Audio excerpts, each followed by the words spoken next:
Roommate burned my food, so I matched his energy. Years ago, I decided to go back to school for a career pivot. I had to keep expenses low, so I moved into a sort of shared student apartment in the basement of an old apartment building.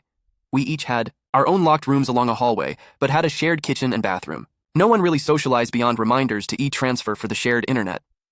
One night I got home from classes and work around 10 p.m. and decided to make myself a frozen pizza.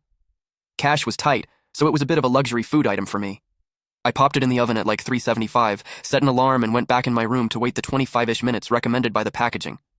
About halfway through the cook time, I heard the oven door open, as it was old and always made a loud noise.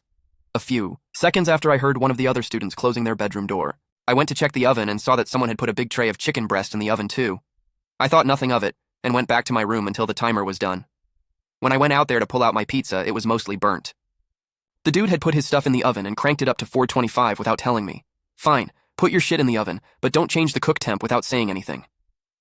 The pizza was just burnt enough to be terrible, but I still had to eat it. After fuming internally for a minute or two and having a minor existential crisis about how pitiful my life is, I went back to the kitchen area in a rage and cranked the oven up to 500 with his chicken still in there. After a bit, I heard the smoke alarm going off, and shortly after someone swearing, I stepped out into the darkened hallway and, in a slightly ominous tone, said, "Everything all good, bud?" He stammered something about being fine and was trying to scrape the charred chicken off the baking sheet. I went back into my room and ate the rest of my terrible pizza. I moved out not long after that.